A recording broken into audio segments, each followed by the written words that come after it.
Are we asking the people to come up? Those are like if you present. You introduce it. Good morning, ladies and gentlemen. I'm not sure, Mark, but should the speakers come up to the podium now? Can we invite all the speakers to come up to the podium, please? I don't have names here, Mark. I don't know if you have the names.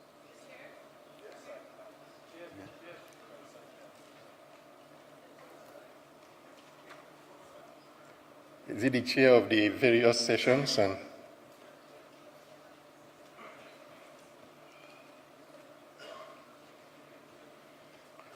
Okay, they started coming.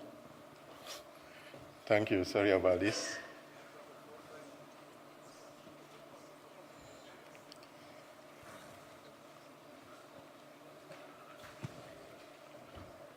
Sit anyway. Yeah. Who is presenting? Okay.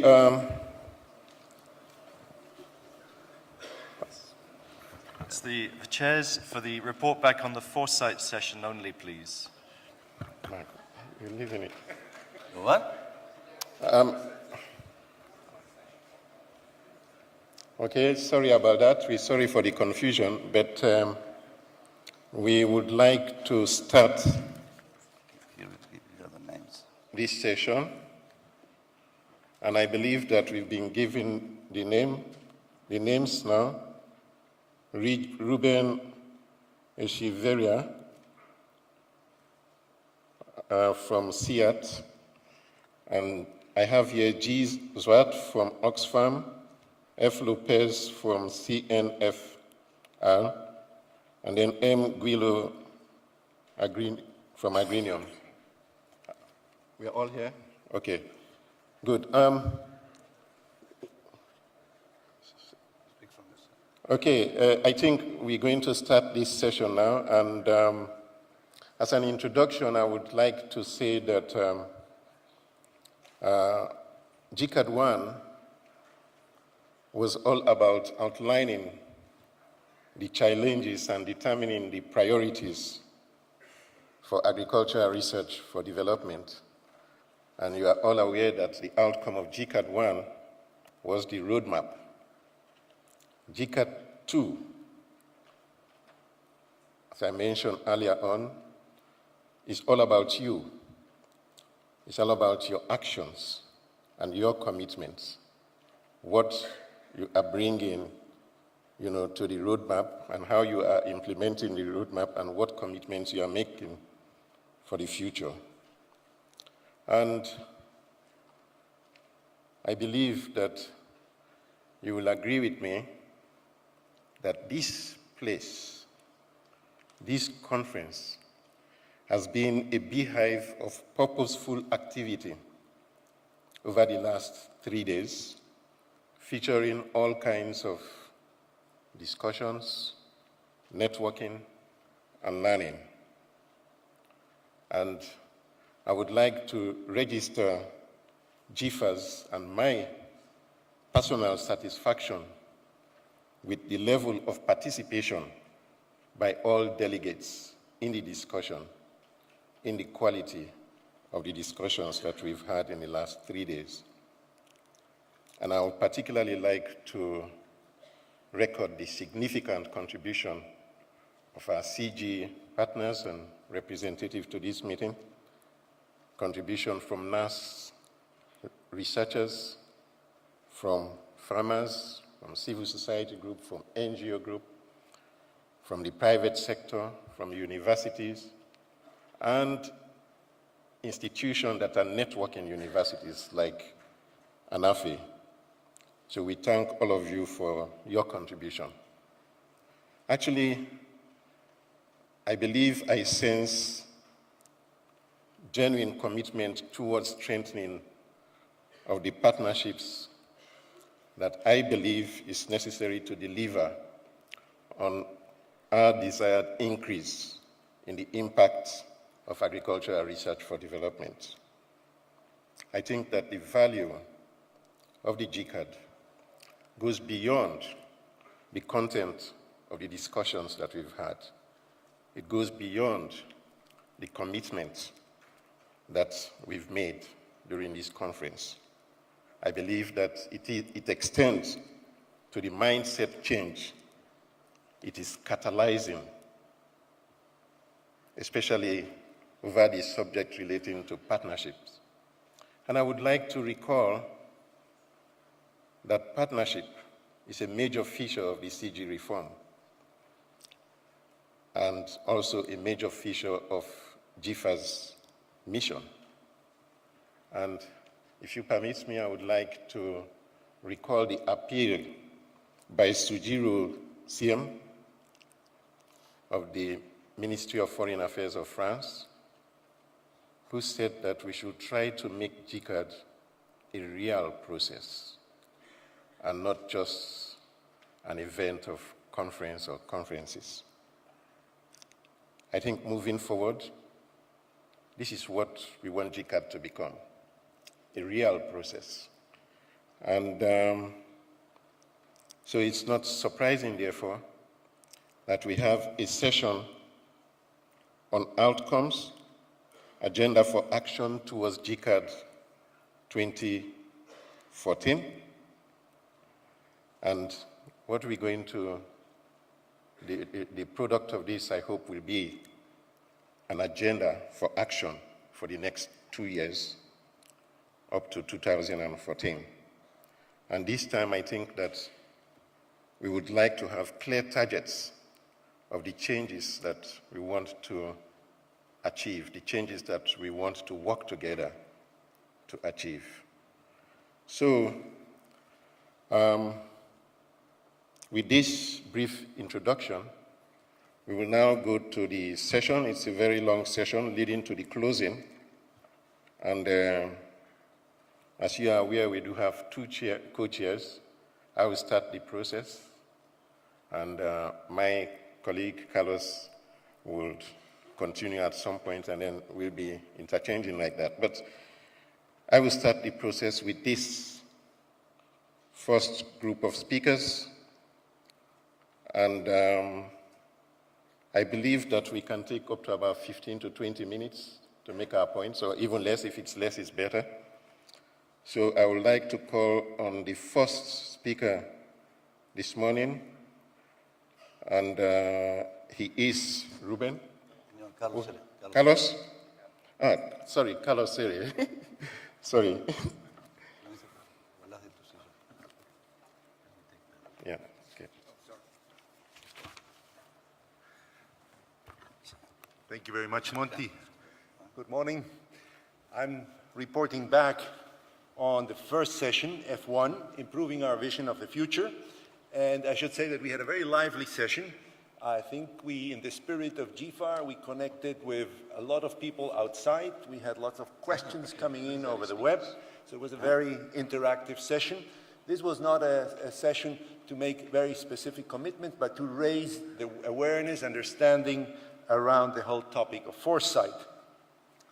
I think it was clearly endorsed that foresight is a critical element for the process we're all embarked in to improve our efficiency in achieving our goals in terms of poverty reduction, food security, environmental sustainability. There was an interesting debate that foresight has been around for quite some time. What is sort of the value added of this process now?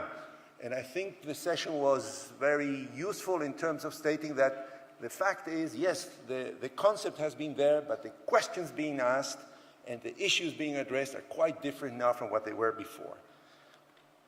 It was, I think, very strongly endorsed that vis-a-vis older processes, we need to do a lot more in engaging stakeholders. That was, I think, very, very clearly emphasized, and you'll hear more in the other sessions.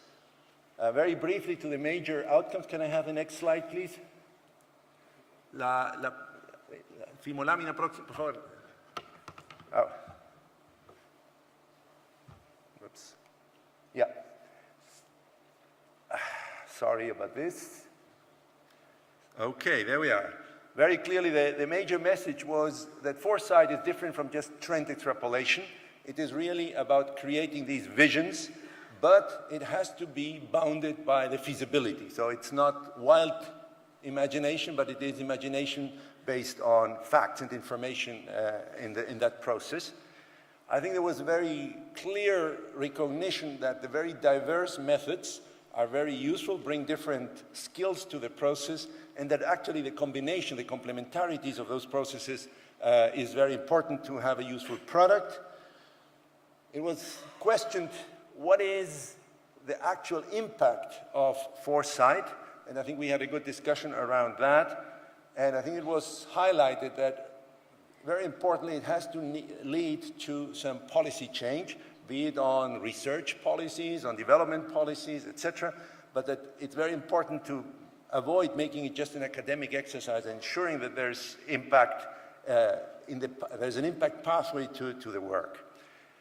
The preparatory meetings had identified 3 broad topics where foresight was seen as being particularly important.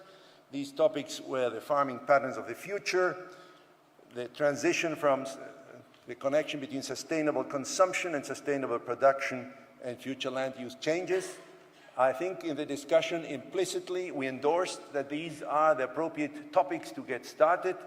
And so in summary, I would say that the audience confirmed, if you want, the initial hypothesis that it makes a lot of sense to broadly engage in foresight with stakeholders and make sure that this really is a process to change. And I think the coming presentations will give you a lot of the flavor of the specifics of this.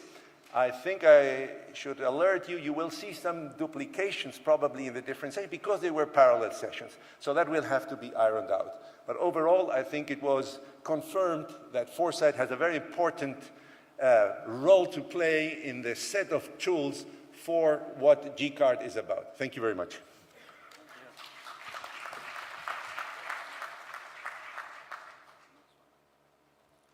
Yeah. Yes, we will now call on Ruben to give his presentation. Thank you. Thank you very much. Good morning. The context, I've been told I had only a minute, so I will be very brief. I had 3 messages this morning. The context of our meeting, which was, of course, very lively, lots of questions and discussions, was that we need to have global foresight, of course. Global foresight is very important, but global things are global. And at the end of the day, we need to really get concrete at the national level and even sub-national level, depending on the size of your country. So we thought that the most important session, of course, was to talk about what's going on at the national level and at the regional level. And by national, I mean not only National Public Research Institute, but producer organizations, the private sector, NGOs, the civil society, and the public sector. So my first message of summary from the discussion was there is a huge heterogeneity across regions. Regions meaning Asia, Africa, Latin America, Europe, and so on. A huge one. And in fact, most of the presentations that we have from the developing regions were not about foresight, were mainly activities that we really think are important, priorities, things that we've been doing for a long time. There is also a large heterogeneity about the capacity to do sound foresight if we consider foresight as a science and a serious business. And we also discovered some still confusion on what it is. So, you know, this is a good thing to have a GCARD. Sometimes it's good to be confused, and we did some discussion on what it really is. So that's my first message. Heterogeneity, we are not all doing the same, and we don't all think that foresight is the same. The second one is that given the disparities across regions, for example, Europe seems to be much ahead on the analysis, the science of foresight, the networks and so on. Given all the huge disparities across regions, there must be some learning to do across regions, not only north-south, but it must be something that we can learn from Africa and Latin America, and in Southeast Asia, or Asia in general, and the Pacific can learn from Latin America and so on. So there's quite a bit of exchange and lessons and methods and experiences to do in the future, and we see the Global Foresight Hub as it has been proposed and organized here as a great space to exchange these lessons. The third and final message is that the regional fora should really commit, when we talk about foresight, not to organize just a few weeks before a meeting and say, this is what we're doing foresight, but in a sustainable manner to commit some resources at the regional level to promote and facilitate these foresight initiatives. So we will have a little more concrete actions to present in the future. So there's quite a bit why that should be done. We thought it was very good to have a much clearer foresight when we talk about advocacy, when we talk about priorities, when we talk about scenarios, when we talk about in general dialogue, why this is more important than that. Is this an opinion? Is this an objective based on some research and so on? So quite a bit of work to do. So we had a great discussion, and those are my 3 messages. Thank you very much.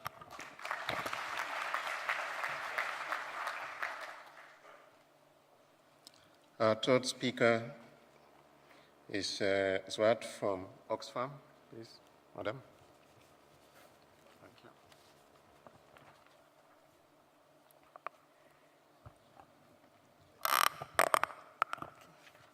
Thank you.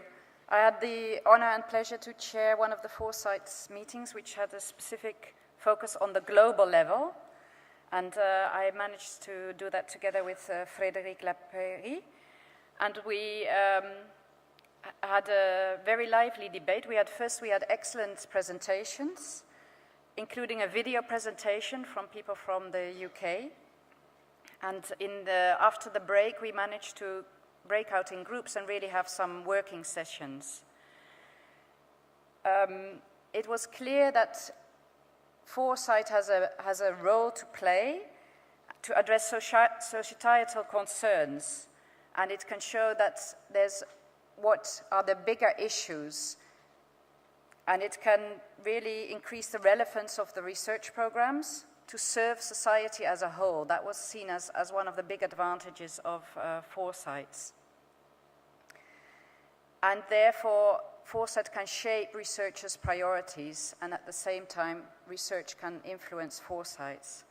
So by working in working groups, we came up with 3 concrete actions, which are on the slide here, that CGR research leaders commit to ensure coordination between national processes and global foresight exercises, and to bring foresight into the strategy results framework, the SRF, update of 2013, and to launch pilot foresights in regions, but also pilots on methods and pilots on topics, to create ways to ownership by stakeholders. It was also said that the CFAR constituencies commit to increase the diversity of stakeholders contributing to foresight. It was made quite explicit that a number of regions are hardly involved and that there has to be concerted effort to include those regions. And it was also made very explicit to ensure young people are involved and smallholder farmers. It was also said that foresight users and doers will support a global frame through the Global Foresight Hub, using the Forward Thinking platform as a place for dialogue about methodology, assumptions, results, impact, and progress. Thank you.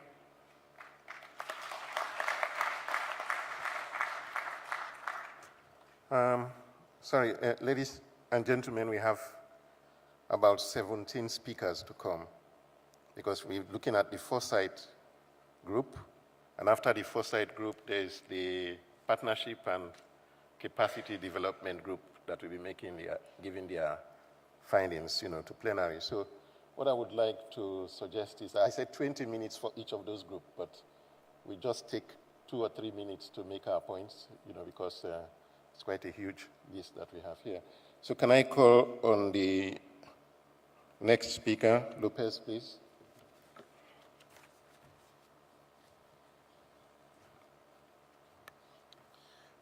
Morning, I speak in Spanish. La idea del trabajo The es de idea pasar de una forma behind simbólica our de work is to participación de los go from agricultores a symbolic form of participation a tener by una farmers participación real to a y real efectiva participation, effective y de inclusión de las participation, voces de and nosotros, the los agricultores inclusion of familiares, the en los voices trabajos of de we, reflexión the family sobre la farmers, perspectiva. También de in nuestras regard to organizaciones. what you are discussing. Also También from the proponemos que las viewpoint organizaciones de of our agricultores farmer y las ONG organizations. faciliten Farmer y organizations construyan and NGOs una perspectiva partiendo de las facilitate and consultas construct an a nivel de las organizaciones de base en cada uno de los at the lugares level of the para base construir organizations escenarios in y each visiones del place futuro que nosotros mismos in queremos order to create con la perspectiva the vision of the del año future 2014, that Año we Internacional de la ourselves Agricultura want Familiar. from the perspective También of the year 2014, las organizaciones de which is the agricultores y year la of ONG family tienen que trabajar para farmers. empoderar a nuestros dirigentes FOs and the con la NGOs capacidad also necesaria have to work para to trabajar en our perspectiva leaders para poder with the conducir capacity este to proceso lead a and nivel manage this process, partiendo de lo local y at trabajar the level directamente that como starts dirigentes at de the agricultores en local los trabajos de level perspectiva. and También works on foresight trabajar works, para and compartir also to estas work conclusiones in con order to el resto de los share actores these conclusions with the y rest también of the a nivel de la opinión stakeholders, pública and also para at the difundir level y a of su vez public retroalimentar opinion to estos trabajos de disseminate perspectiva and provide feedback y que on también the sean insumos foresight para las líneas de investigación y lines of también work para la to incidencia facilitate a nivel de la research toma de decisiones a and nivel to político have con an respecto a la impact agricultura. at the También que los policy sistemas nacionales de decision-making of investigación y los states foros themselves, regionales and also construyan regional y forums profundicen should build upon redes and de organizaciones deepen networks para asegurar of que los trabajos de organizations to perspectiva ensure guíen la that investigación foresight con work indicadores guides de research inclusión. through Por ejemplo, en nuestra indicators región, providing el for rol de foradro. inclusion. For example, Espero que el in our día de region, ayer this hayan is podido the ver muchas role caras de agricultores played familiares by que estamos muy Foragro. agradecidos por su visita. Gracias. We hope you've had a good visit here. Thank you. Our last speaker for this group is Willow, please. So.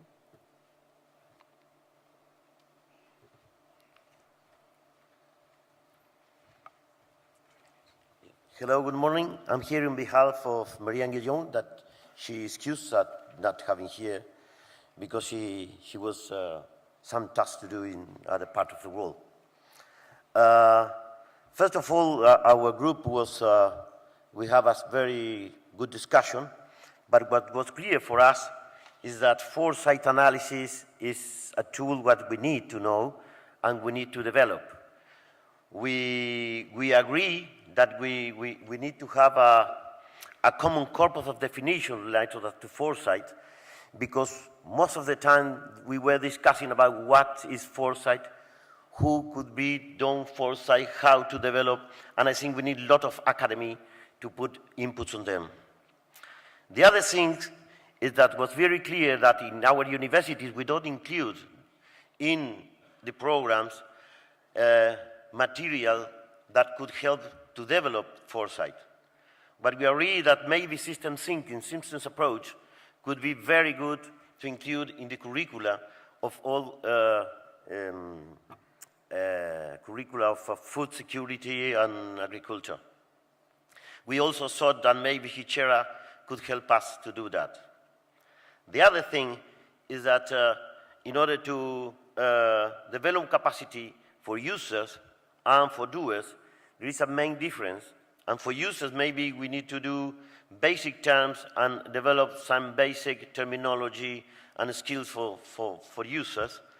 But the other is that the best way to do it is by doing, learning by doing, practical know-how and knowledge.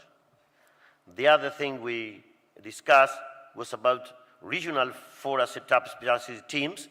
It's clear that we need in the different regions of the world teams specialized in foresight that can disseminate in the universities and in the NAS this knowledge.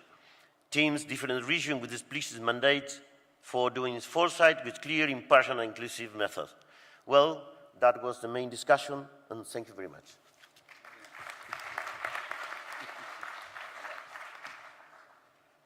Thank you very much, all the speakers. I would request that you keep your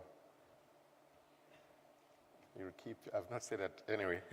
I request that you keep your comments and questions. We may have time for a few comments and questions later on after we've had all the speakers. May I request the speakers for the capacity development sessions, to come up?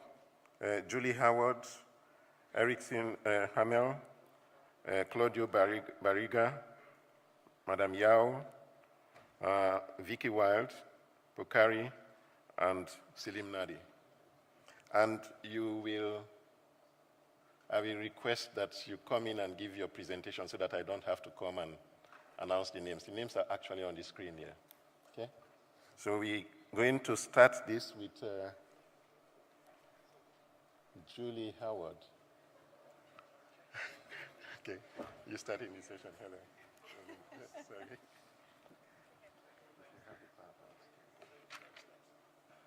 I do have the PowerPoint. So will it go up automatically? There we go. Okay. Great. Good morning, everybody. I was a lucky chair for our session. We had wonderful presentations, and I learned a lot. And we had a very lively discussion, not only great presentations. So our charge in our session was really to think about better tracking of agricultural investments and better tracking of returns to those investments. This is not a new topic. This was a charge in the first GCARD, and we've made some progress, I'm happy to report. We have been working together, many of us, to improve our individual efforts. So, for example, we've been working on the OECD DAC coding, and we've been working to elevate this issue in the AFSI process.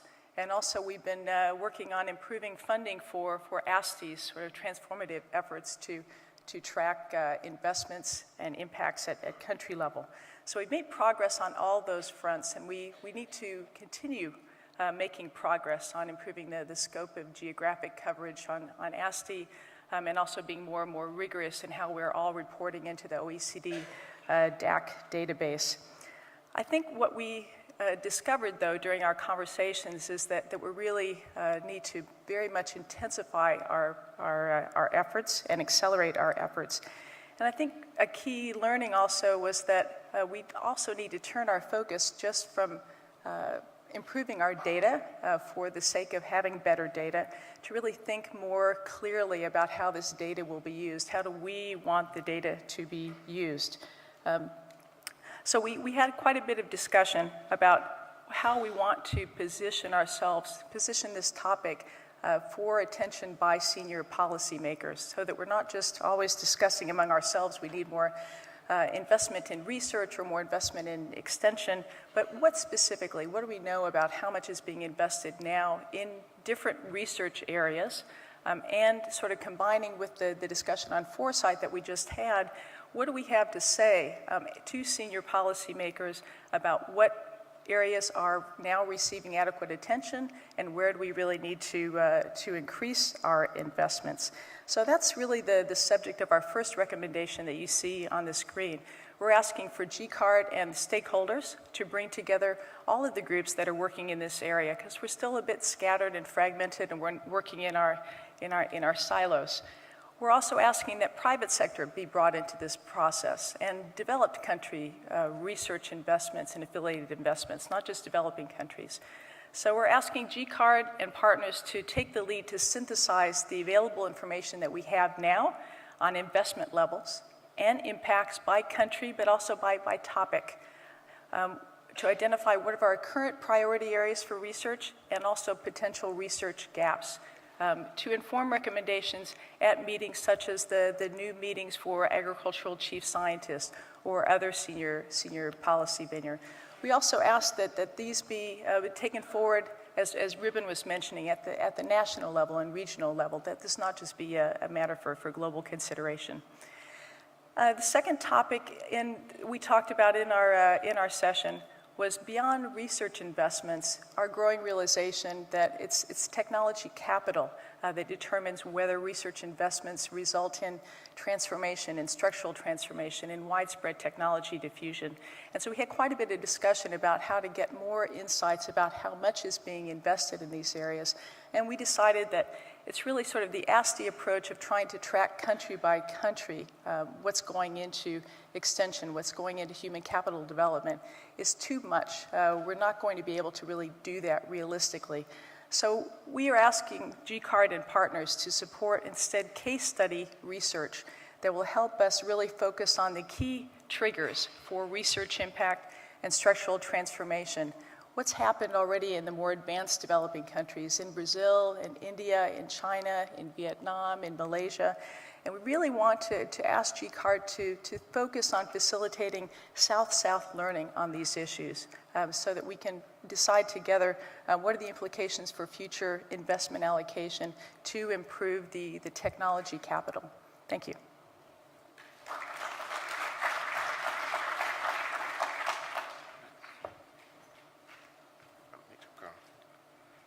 Okay, Erickson, please.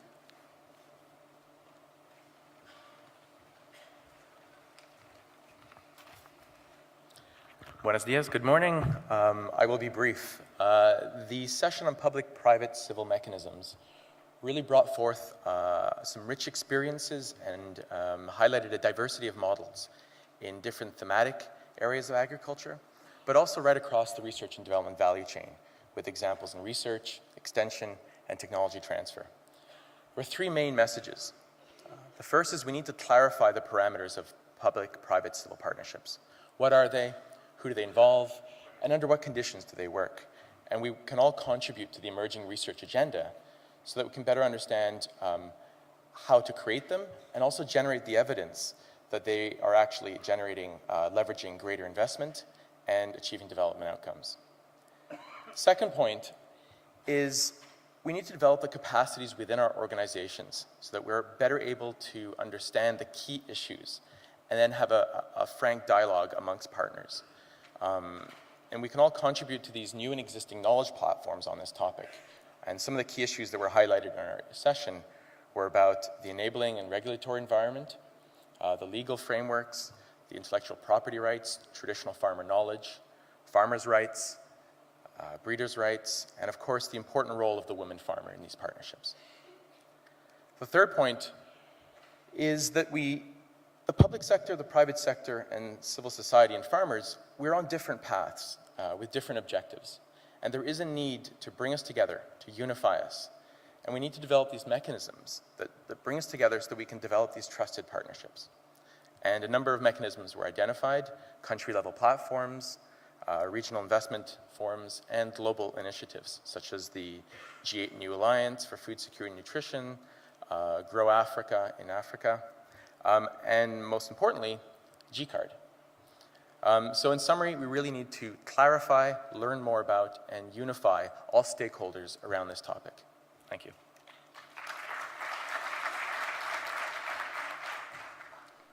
Claudio?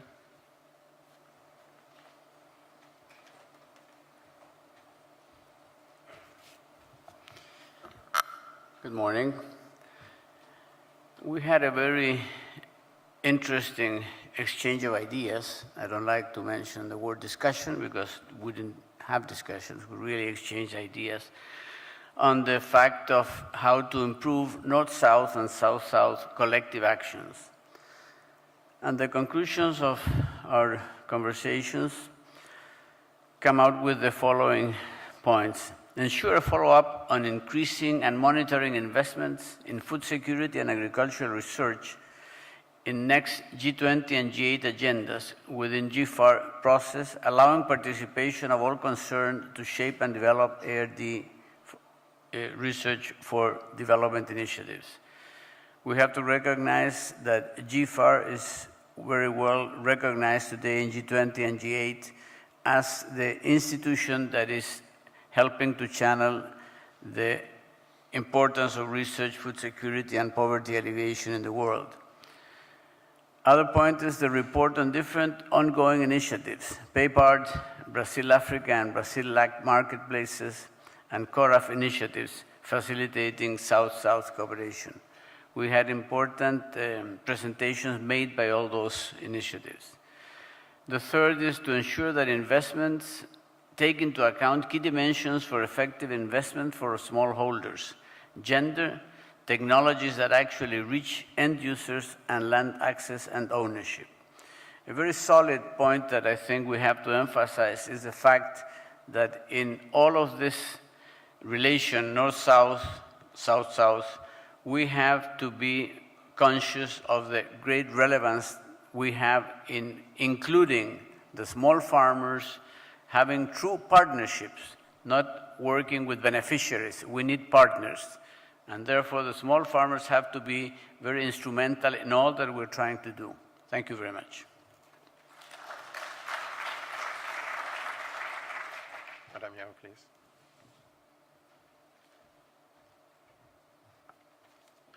Good morning.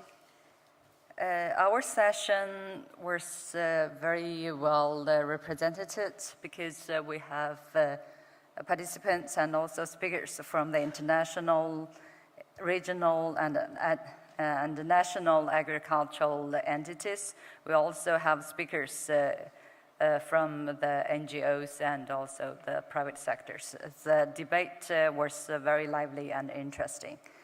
And we came out with the 3 recommendations to the GCARD2 and also the other stakeholders. The first one is to support to develop of enabling policy environment for capacity development and knowledge sharing at the institutional level in order to promote agricultural innovation, especially to ensure the full engagement of small agricultural producers.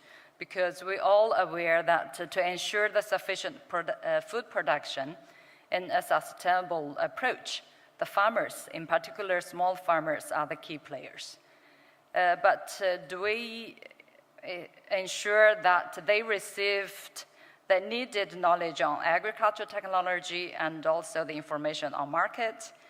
In the past, we did a lot of standalone trainings to build the capacity of individuals, but we do not see that this is sufficient. So regarding the capacity development of innovation system, especially at the country level, we think we should address this issue or this agenda in 3 dimensions. The first one is to enabling a better policy environment. Second is the capacity improvement of the institutions. The third dimension is on the capacity improvement of individuals. So in these 3 dimensions, the institutional capacity is critical to link the policy-making process and also the individuals. So that's why we believe the institutional knowledge and learning is very important. This is the first recommendation or the action we worked out from our session. The second recommendation is to use of the effective methodologies to document the institutional experiences and learnings that exploit a variety of the formats and media. We should encourage all the scientists to document their experiences and also make all this documentation's publication accessible to the public through, I think, various medias. Nowadays, there are a lot of media that like the phone, like the TV, radio in the rural areas especially. And also, the format of the documentations, we also need to encourage our scientists to not only document the successful stories, but also the failures. Because from the failed stories, the others can learn why we fail. So this is the second recommendation. The third recommendation is to foster emerging and also established global and regional platform for capacity development. So notably, the Tropical Agricultural Platform. This is an initiative from the G20 countries. And this platform covers Asian, African, and also Latin American. And also another platform namely the tertiary education in agriculture mechanism for African. Mainly covers the African region to improve the tertiary education. And also another one is the regional initiative or regional network of the platform, namely the InnoWorgra. So for all these platforms, they should strengthen the partnership between all the actors and enabling more coherent approaches, more coordinated actions to improve the institutional capacity development and the knowledge sharing, and also supporting the institutional learning and challenge at all the level. Thank you very much. May I now call on Sharon Hutchinson, representing Vicky Wild? Thank you very much. I'm here to discuss the outcomes of this session on individual learning and empowerment of women and youth. Vicky had to travel early this morning, and she had chaired a session in collaboration with Judith Francis of CTA. Even though we had started off on Monday with a plenary discussing the role of women and youth, we felt that this session was allowed us to drill down further into some of the key issues. We heard the voices of farmers, youth, research and development institutions, universities, and the private sector. And there were 4 key messages that we wanted to bring to you this morning. And the first point was that we wanted learning to be more practical. We felt that in terms of bringing private sector and universities together, that there was a need for more learning by doing in terms of getting students and young people out of the classrooms and into a more practical learning environment. We also felt there was a greater need for more targeted intervention in these areas, particularly in the area of mentoring, where we felt that there was a lot more room for growth in this particular area, even within the tertiary level, secondary school level, primary school level. We felt that women and youth had to be specifically mentored. The second main point was that there is a dearth of information and statistics on how many women are really involved in various levels of agricultural research by specific areas, by gender, by age, and also in terms of the specific area of research. And this becomes very important because while there have been increasing numbers of women perhaps being enrolled in agricultural sciences at tertiary level, many of these women drop out at the postgraduate level, and further up the ladder, the career ladder, we find fewer and fewer women participating. And so we need to also recognize if there are specific areas where there's a higher dropout rate, and then we may need to target intervention in those areas. The third point we recognized was that the curriculum in many tertiary level institutions was perhaps outdated, and we needed to reform those curricula in general, but we had to support and bring on board the voice of women and youth. And it wasn't just a general call for bringing these voices on board, but saying specifically that if you're going to have curriculum review, you have to have the voice of youth on your panel, you have to have the voice of women on your panel. And finally, we felt that it was very important to invest in the development of various youth fora, particularly the Young Professionals Platform for Agricultural Research for Development and the Gender in Agriculture Partnership Initiative. And it was important to invest particularly in these kind of fora because we recognize that so many of our leaders and researchers are near the point of retiring, and so it was important to bring the youth on board. And in order to do that, we needed to make agricultural research more exciting. We needed to focus on the cutting-edge technologies, and we needed to highlight the fact that this could be profitable.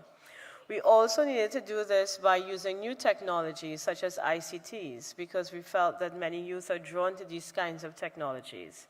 And finally, we felt that incorporating the Gender in Agriculture Partnership and similar initiatives was important because bringing women on board is not just about numbers. It is about the fact that many times the research that needs to be done for women may be more championed by women because they are more aware of the needs of women.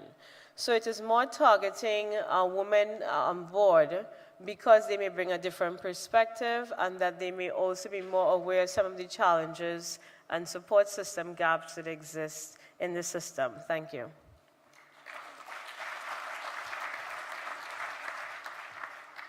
Now call on Madam Pokari, please.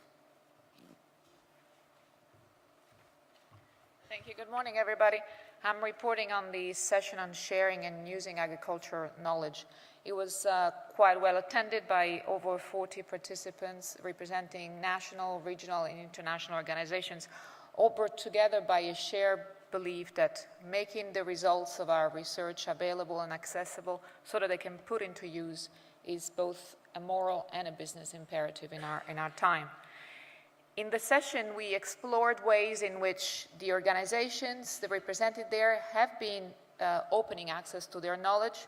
We looked at their successes, we looked at their learnings, and we looked at ways in which we could bring forward 3 tangible recommendations for the GCARD and the GCARD stakeholders to bring forward as we build the momentum towards GCARD 2014. To come up to these recommendations, we first looked at the political scenario, the political perspective of how it is changing. If we look at only 2012, at the Camp David summit in May, the G20 and the African leaders committed to the new Alliance for Food Security and Nutrition, which had the objective to share relevant agricultural information from the G8 countries with the African partners, and to convene an open data for agriculture conference in 2013. Just a month later, the G20 meeting for agriculture chief scientists, the MACs in Mexico, focused on collaborative research programs, again focusing on opening access to information and data. So the political perspective and the political pressure is building, but so is the donor pressure. The number of donors who demand open access to the results of the work that they fund is growing. The institutional mandates are changing. We, during the meeting, explored with the World Bank representative how the World Bank launched the Open Data Initiative. We looked within my own organization, CGIAR, how we have recently approved policies to mandate open access and how we're putting institutional enablers in place to empower our own scientists to make this possible. We looked at the experiences of countries like Ghana, China, and the US on how the perspectives are also changing there. We explored the publishing practices that are changing, where the commercial publishers are starting to relax their policies. We, like other sessions, explored the new ICT scenarios, how now everybody's empowered to be a publisher, everybody's a user. How does this change our commitment to open access? The good news is that initiatives are already underway. The keynote speech was given by a representative of CIRD, the Coherent and Information for Agricultural Research for Development, a movement that now has over 100 organizations committed to it. And we looked at how we could build on this movement to actually bring some clear commitments. So what do we call to on the GCARD partners and the stakeholders? We call on them to continue engaging with the movements like CIRD to enhance the coherence and effectiveness of accessing and use of agricultural information and data. We also call on all of you, on all the managers, the policymakers, to lead the development of policies within your institutes, within your countries, for more effective access and use of information and data in agriculture. But we also call on all of us to ensure we collaborate on developing methodologies and indicators to measure the outcome and the impacts of this open access. Thank you.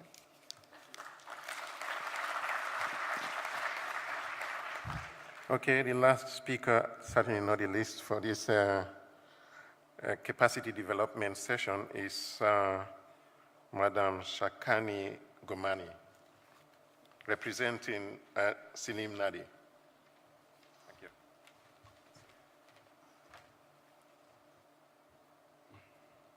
Is this the one?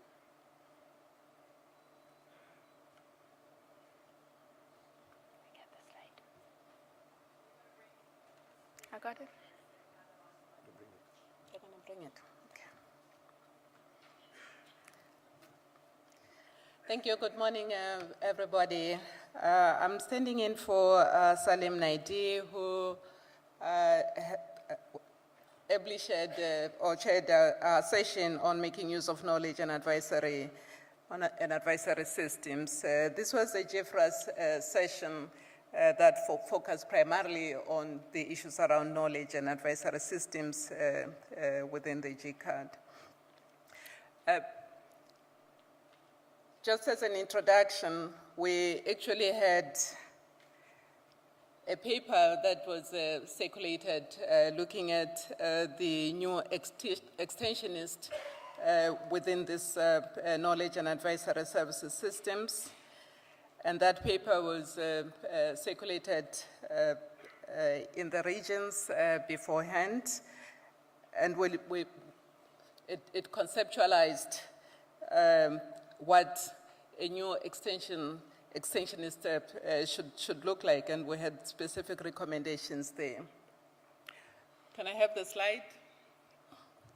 That shows.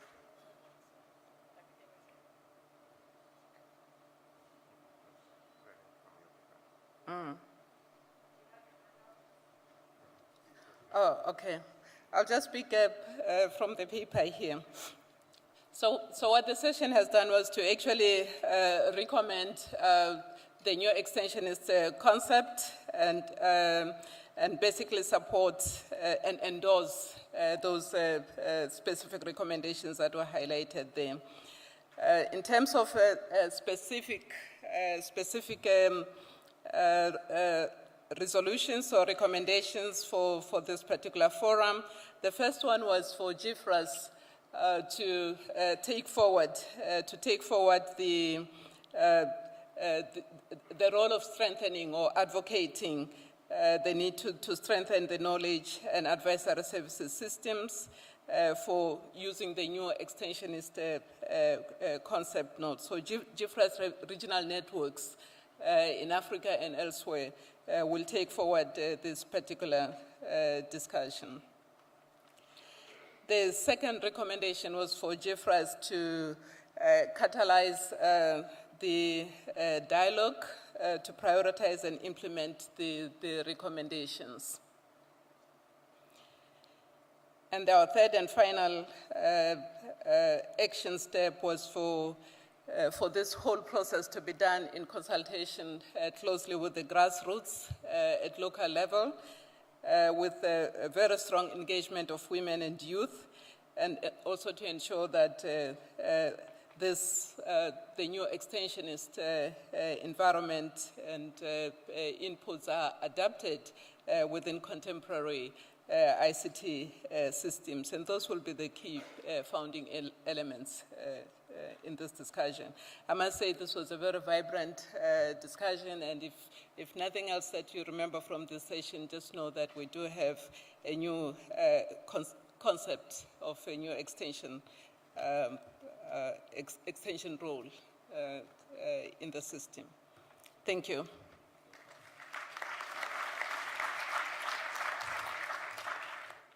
Thank you very much. We now would like to move to the third group of speakers on partnership, the partnership sessions. And I will call on Ken Kastman, B. Bonningham, G. Ijeta, J. Sewa, F. Rossi, Rodney Cook, Philip Kiriro, and Mahmoud Soul. Please come to give your presentation in that order, and we will request Ken Kastman to start.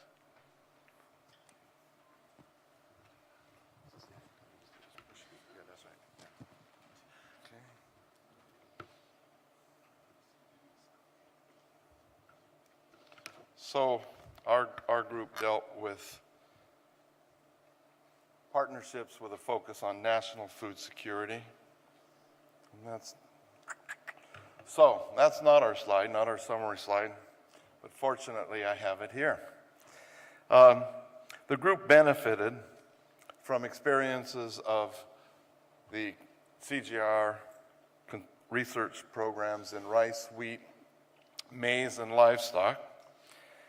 And we also had very useful insight and presentations from the Indian Agricultural Research and Development Agency and from AGRA. And so we ended up with discussing these points you see here, but they led to action points, and that's what if someone could turn to the next slide, those action points might be in the next slide. They're not. So I'm going to read the action points that we had. The first was to focus partnerships around the development issues in the impact pathway underpinned by the theory of change. The first was that there needs to be guidelines and standards to mainstream better partnerships and partnership skills and approaches to address concerns raised by partners that work with the CGIAR. And this could be done by the consortium and by leaders in the consortium research projects, but it'd be very easy to have standard best practices for partnerships. And you can see it when I represent the ISPC. We've read all 15 of the consortium programs, and there's quite a wide range of approaches and standards used for strategy of how to form effective partnerships in the research for development pathway. The second, I think, perhaps most important, there was a study presented at our session that looked at the various components that contribute to successful partnerships. And it was looking within the context of rice research and development in Africa. And of course, you have appropriate research and research technologies, and you have adaptation, and you have impact assessment, and effective partners, and so forth. But of the various components in a feedback loop to learn about effectiveness of partnerships, the one that was found to be the weakest was the purpose. And a clear statement of the purpose for all partners in the partnership. And that's something that could be easily addressed by 2014, is have clarity of purpose in all partnerships.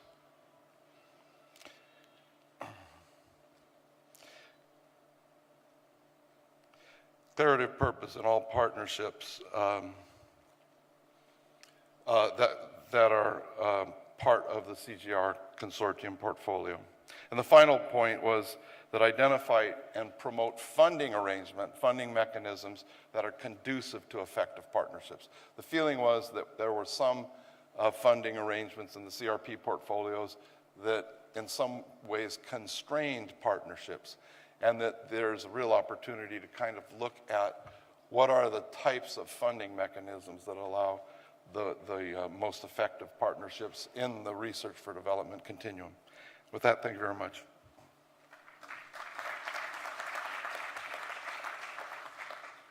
Please, yeah. Thank you. The session for which I was the facilitator was household nutrition security. And we had a number of common themes that came out during the panel discussions. The first of which is political commitment needs to be evident before successful initiatives related to nutrition can be achieved. Nutrition research agenda needs to be intersectoral. It needs to include not just agriculture, but also the health sector and the environment sector. And agriculture for purpose can be nutrition driven or at least nutrition sensitive. We also felt that more evidence was required. We need better data and more data. We need better methods and indicators.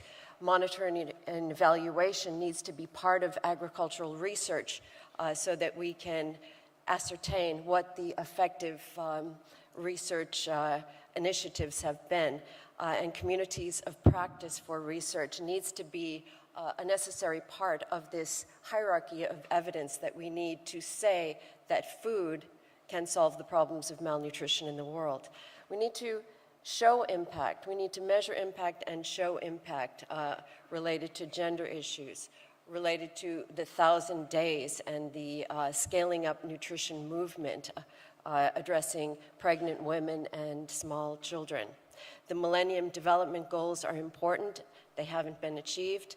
And during Rio Plus 20, the Secretary General of the United Nations issued the Zero Hunger Challenge related to food, adequate food all year round, reducing chronic malnutrition in children, making sure food systems are sustainable, addressing losses and waste in food, and growth in smallholder productivity and income. And it was felt in this session that the agriculture sector could usefully frame its research agenda around the Zero Hunger Challenge and include nutrition at its center. Thank you. Okay, the next speaker is Kwesi Atakra, standing in for Gebisa Ijeta.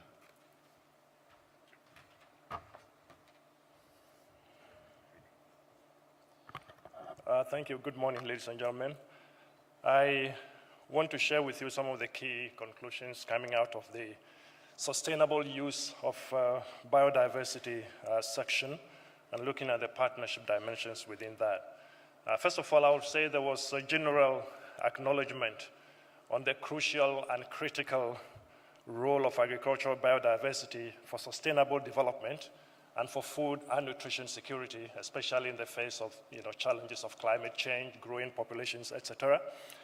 Secondly, there was a strong endorsement of the role of the CGIAR, especially in the ex situ conservation and management of biodiversity. There was a particular call for more work to be done in relation to the minor species, in relation to the so-called neglected and underutilized species. And in this respect, characterization and trait identification for these species was considered to be absolutely essential, and also work that links these species to markets. So these are areas that were felt to be critically necessary to be worked on. In terms of specific outcomes, we have on the slide there 3 key areas of outcomes. First of all, we want to see strengthened research and development on in situ and on-farm dimensions of agricultural biodiversity, going beyond crops to consider livestock, and also to be conscious of things like pollinators and microbes in the soils, the broader agricultural biodiversity, looking at the on-farm dimensions as well. Secondly, we felt this cannot be done in an environment of weak partnerships. It's got to be done in a very strengthened partnership environment. And therefore, the CGIAR was challenged to really work with national and international research institutions and with civil society and farmer groups in this area of in situ and on-farm management of biodiversity. Finally, a very specific call was made to GCARD in the framework of a partnership of GFA and the CGIAR leading an initiative for creating a global strategy for work in this whole area of in situ and on-farm agricultural biodiversity research for development.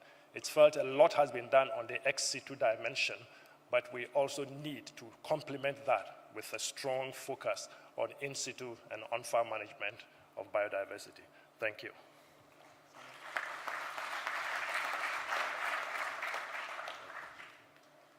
Mike Colonsea, please, to give his presentation. Okay. Okay, Rossi? Not yet? No. Rodney Cook? He's here. Yeah. 3.1. Okay. Buenos dias. Good morning, ladies and gentlemen. while they try and find 3.1 slide. This session was about partnerships for livelihood impacts, and that immediately takes us, that first point, to smallholder farmers. As FAO reminded us on day one, 2 billion people depend on those smallholder farms. 80% of the food produced, and women are increasingly the farmers. In some of the foresight groups, there was talk of smallholders heading to the museum.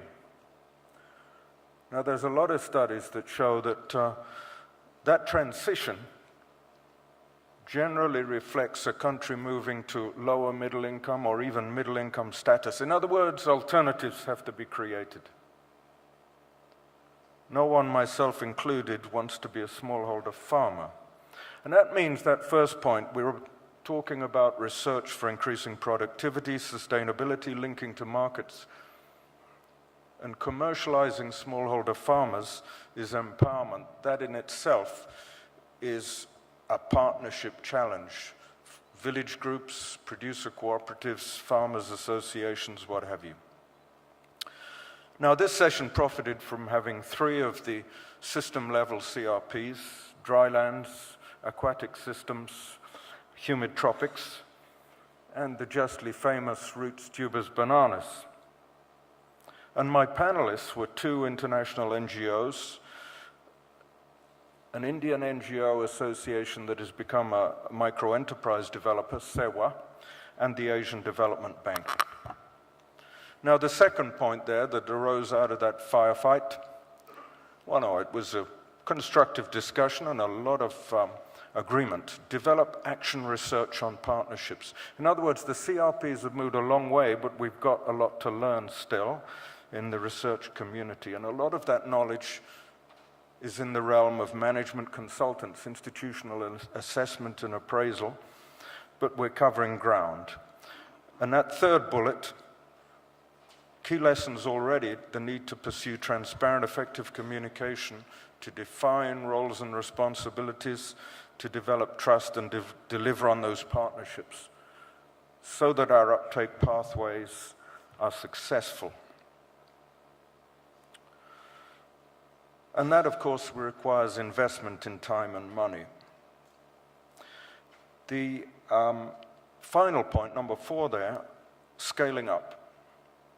That is itself a major partnership challenge in that us in the research sector need to work with our development partners so that they deliver success and our uptake pathways. Our facilitator reminded us of the Einstein quote on insanity, doing the same thing over and over again and expecting a different result.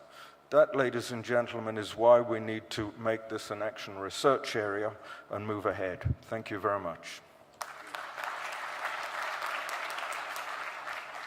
Okay, may I invite Jeff Sear, please, to give his presentation. Thank you, Chairman. Good morning.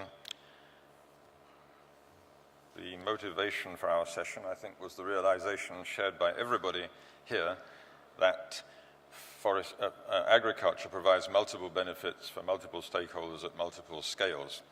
And the system-level outcomes of the CGIAR are one manifestation of that realization. And of course, those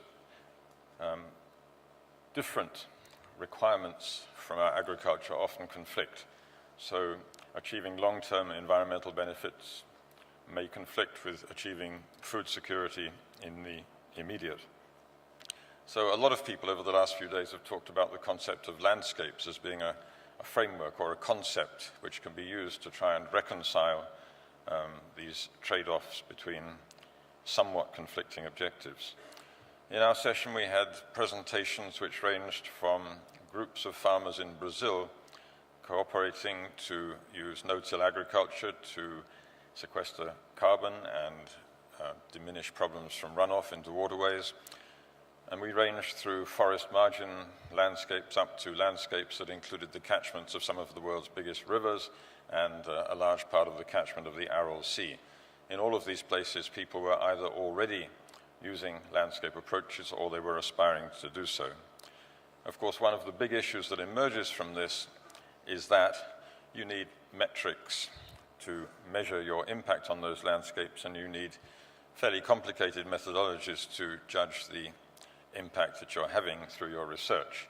This research is fairly new and innovative, and we don't yet have a good way of allocating resources to it because we can't demonstrate very easily sometimes the impact that it has.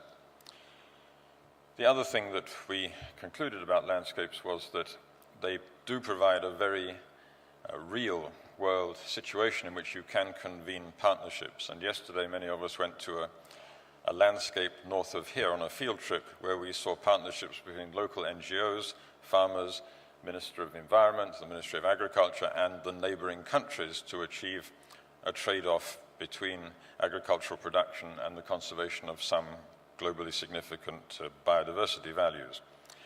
So all of that logic led us to these brief conclusions, recommendations, things we'd like to see happen before the next GCARD meeting. The first was that we really need a lot of effort on the metrics and impact logic of these large-scale landscape initiatives, and we welcomed the fact that World Fish have taken an initiative in this direction, and eco-agriculture partners are doing something to work on the logic. We think that we need some demonstration that these large-scale landscape initiatives can actually work. So we would like to see some focus of efforts on a few of the more big and difficult ones and some evidence that people are succeeding in that. We noted that there are at least 2 international conferences next year dealing with landscape issues, and we hope that that will lead to a lot of publications in the reviewed scientific literature, because we think there's a little bit of a tendency to use these words loosely. We'd like to see some more rigorous science attached to some of the practices. We think that landscape has implications for the GCARD foresight work, that it adds a layer of complication to your foresight endeavors, and so we'd like to make sure that that gets factored into all the foresight work that takes place over the next couple of years. Of course, to do all of this, you need networks of practitioners. That is self-evident. We also thought that maybe as a target for the next GCARD, we could have some document on best practice that can be applied by GCARD members in these sorts of things. Thank you very much. Next speaker on climate change is James Kinyangi.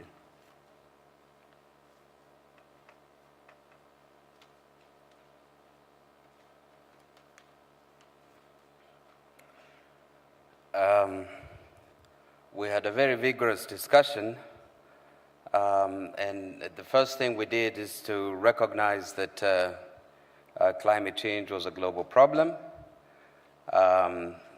We discussed the triple threat of how climate change can be addressed in terms of a challenge, and how agriculture can actually be enhanced to meet the food security demands, the growing food security demands, and particularly under changing climate. We had presentations that showed that over the next, all the way up to 2090, projections show that there are numerous vast areas in Africa, for instance, that are going to be affected in terms of loss of growing period. And we then therefore went ahead to ask the question, how can the CGIAR, and particularly under the leadership of the Climate Change, Agriculture and Food Security Program, can enhance its work through partnerships to make sure that we secure the food and nutrition of 1 billion hungry. We reached a very interesting conclusion. The conclusion was that we actually do not need to form a new alliance. We recognize that there were already a lot of partnerships. WMO, for example, working with the National Meteorological and Hydrological Agencies, with other regional agencies, to downscale seasonal forecasts that help farmers to make decisions about how to manage their own agricultural practices. We went ahead also to stress that there needs to be closer dialogue linking the work of the CRPs under the CGIAR with that of national local partners, national institutions, through policy dialogues, bringing really the evidence and strengthening the knowledge. And so we called again for the expanded use of regional learning partnerships. And we strengthened, we emphasized the fact that these partnerships need to be built around the process of co-generating knowledge, producing knowledge outputs between CGIAR partners and local partners, and then going ahead to strengthen the capacity of national and regional partners to share that information in order to strengthen the evidence base. The other aspect that we looked into was how to link local level work, especially work that's being done by farmers and development partners, a lot of NGOs, including the private sector, for example, seed companies, really engaged with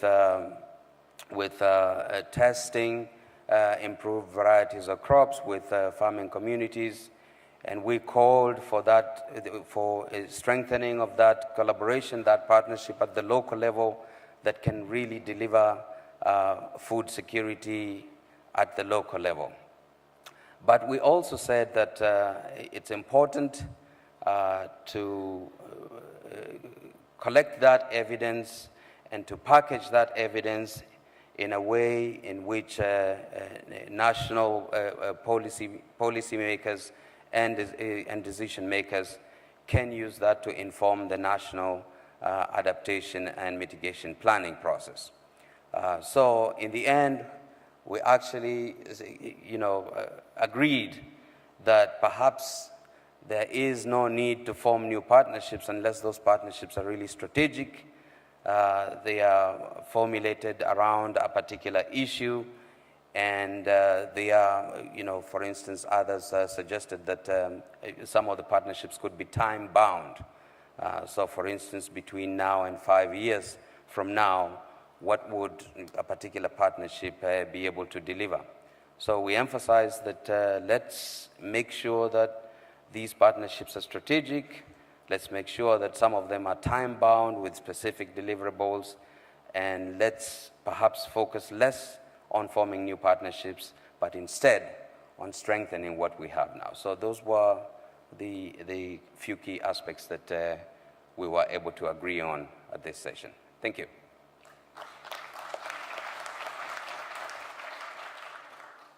I'll call on Philip Kiriru and afterwards Mahmoud Sol to give their presentations. Yeah. Sorry.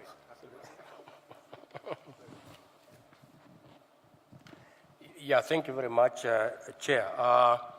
We had a very interesting group. It was actually under partnership, and our subgroup was actually on market linkages. We had a very group of presenters and also respondents. The audience was also very good, so we actually ended up doing a very good job. But the actual issue that actually came up, it was actually clear that as we approach market linkages for small stakeholders, we need to ensure that we put in place appropriate partnerships for us to actually realize impacts. It is also important to also keep revisiting the issue of productivity and more important, efficiency, because they actually got to be competitive when they get to markets. So the issue of working together was actually key, meaning that to some extent, we might want to actually catalyze or trigger productivity through trade, and this will actually require partnership to be able to move on. Now, we had many issues actually coming up. The setup of our panel speakers was such that they actually facilitated and focused on issues around market leakages and also partnerships. And there were quite a number of issues that actually came up. On research on market linkages, it was very clear that market linkages and there is actually need for an enabling environment to provide a trigger for innovations, meaning that through GFA networks, there is actually need for increased funding for inclusive market-oriented development. I think this is key because definitely, as I said, we need partnerships. Now, on farm organizations, I think issues actually came up, especially out of a presentation on empowering farmers in market programs by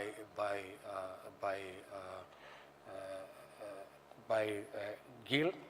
And it came out actually very clear that farmers' organizations needs to be supported to be able to actually address challenges in value chains, including evidence-based proposals for improved policies, and also support institutions such as ISFIM in actually making sure that they continue actually empowering farmers to be able to access markets. In our discussions, and especially coming from the speakers, we came across quite a number of different partnership models. And it came out very clear that there was no single model that was actually eight. And therefore, we need to continue working with the existing, experimentation with the innovation models that exist. We need to continue sharing knowledge on what is actually out there for us to be actually move on. Otherwise, there is no single model that is actually there. From Chile, we had examples. From Peru, we had examples. And also from Costa Rica, we also had very good examples.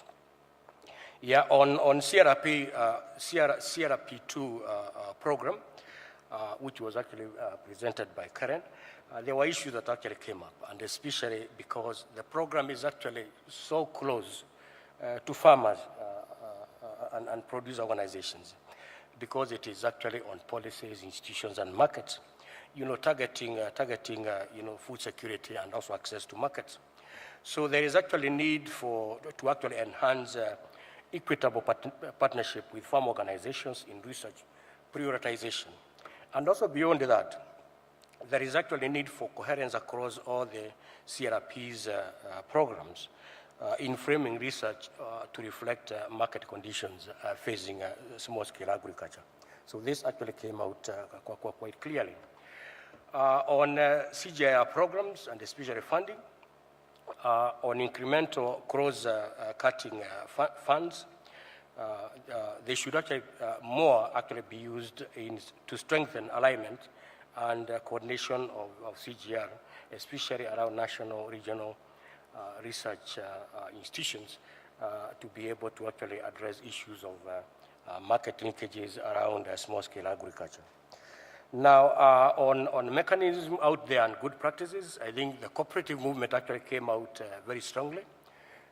And I think the group was of the opinion that we actually need to join the International Cooperative Alliance in celebrating this year, which is actually the International Year of Cooperatives. So mechanism in place for good practice running in good small-scale market linkages, including cooperatives, needs to be developed. Thank you, Chair.